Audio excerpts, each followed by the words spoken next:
Okay students, today's class we are going to start with the chapter Principles of Taxonomy या वर्गीकी के सिद्धांत। इस विषय पर हम आज का लेक्चर है। Principles of Taxonomy या वर्गीकी के सिद्धांत ये क्या है? Principles of Taxonomy is an interesting tool. It is needed to understand the concept and meaning between taxonomic, systematic and international code of nomenclature. Taxonomy और सिस्टमैटिक ये दोनों टर्म्स जो हैं एक दूसरे के सिनोनिमस हैं। ओके, तो इन दोनों को हम क्या रहते हैं, मोर और लेस इनको सिनोनिमसली ही यूज़ करते हैं। तो आगे बढ़ने से पहले सबसे पहले हम देखेंगे व्हाट इज़ टैक्सोनॉमी। टैक्सोनॉमी को हम कैसे डिफाइन करते हैं, टैक्सोनॉमी क्या है।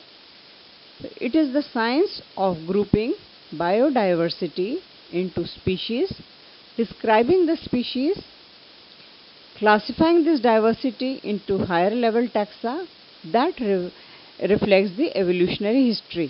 मतलब कि ये वो साइंस है जो बायोडाइवर्सिटी को ग्रुप करती है स्पीशीज़ में और फिर इनको क्लासीफाई करती है हायर लेवल टैक्सा में और उसकी एवोल्यूशनरी हिस्ट्री। एवोल्यूशनरी हिस्ट्री से मतलब तात्पर्य रहता है कि कहाँ से इवॉल्व हुआ, कहाँ से इसका जन्म हुआ, कहाँ नीचे से ऊपर मतलब लोअर लेवल से हायर लेवल टैक्सा तक ये पहुंचती है। फिर इसके अलावा और क्या रहता है कि ये हमें बताती है क्या, it introduces the main concept. मतलब एम मेन क्या रहता है, it introduces the main concept and goals of taxonomy and systematics.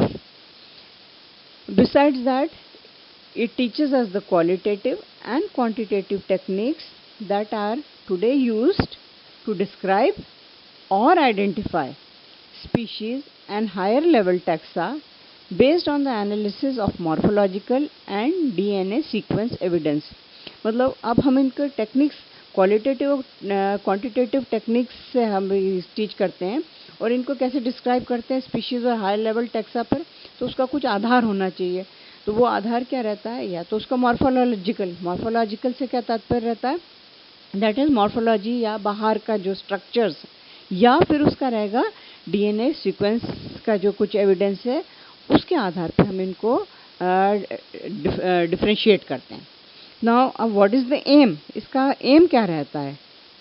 तो aim is to equip the environmental as well as the other biologists with a thorough understanding of taxonomic, systematic units and the tools needed for evaluating and quantifying diversity in samples of plants and animal species।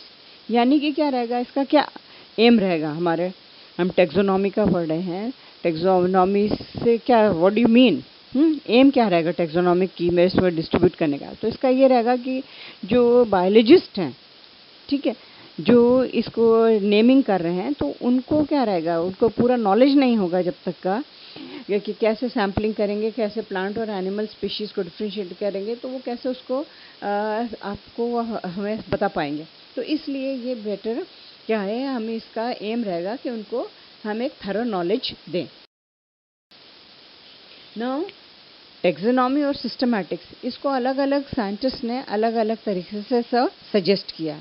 तो हॉक्सवर्थ and बिस्बाय ने 1988 में suggest किया कि taxonomy जो है सिर्फ एक part है सिस्टमैटिक का। Taxonomy is only a part of systematic. In this sense it includes a range of different areas from description and naming of new taxa. Naming of new Texas मतलब nomenclature उसका। फिर जब nomenclature उसका name कर दिया हमने, तो further क्या रहेगा, we have to classify it. फिर classification and then construction of identification system for particular group of organism. So I suppose समझ में आ गया होगा कि अगर कोई भी हम एरिया में इसका डिस्क्राइब करेंगे न्यू टैक्सा को, तो उसको क्या करना पड़ेगा, क्लासीफाई करना पड़ेगा।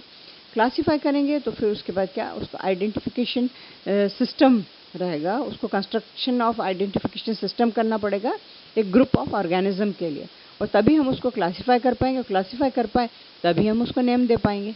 ओके, नाउ सिस्टमैटिक जो है, systematic includes traditional taxonomy with the addition of theoretical and practical aspects of evolution, genetics and speciation. तो इसको सिस्टमैटिक्स को क्या है उन्होंने इंक्लूड किया कि ये ट्रेडिशनल मीन्स पुराने उससे ही करके ये रेफर करके कर रहे हैं कि उसको हम theoretical as well as practical aspects जो रहते हैं मीन्स पहले जैसे प्रीवियसली जस्ट इसके पहले मैंने बताया कि इसका एवोल्यूशनरी हिस्ट्री से ही जनरेट होता है, तो यहाँ पर भी जो रहेगा क्योंकि सिस्टमैटिक को ये बता रहे हैं कि ट्रेडिशनल टेक्सोनॉमी से ही रिलेटेड करके, तो ये addition of theoretical plus practical aspect जो हैं एवोल्यूशन के उनको इन कंसिडर कर रहे हैं, plus genetics and speciation. The study of the evolutionary relationship between organisms is usually referred to as phylogenetics. Now again coming to what is systematics. Now systematic, it is the science of diversity of organism. In a broader field अगर हम देखते हैं तो it is concerned with biodiversity से naming, classification, according to अब classification कैसे करेंगे according to the evolutionary relationships, and again जो ultimate aim रहता है कि हम इसको classify कर रहे हैं और evolutionary relationship बता रहे हैं, तो ultimate aim उसका goal ये रहेगा कि हम उसको identify कर सकें. उसको identify करेंगे तभी हम उसको name कर सकते हैं. तो so hence broad field में we would just say that it is concerned with biodiversity, naming, classification according to evolutionary relationship and identification of animals. Sometimes it is used in interchangeably with taxonomy. So as I told you before,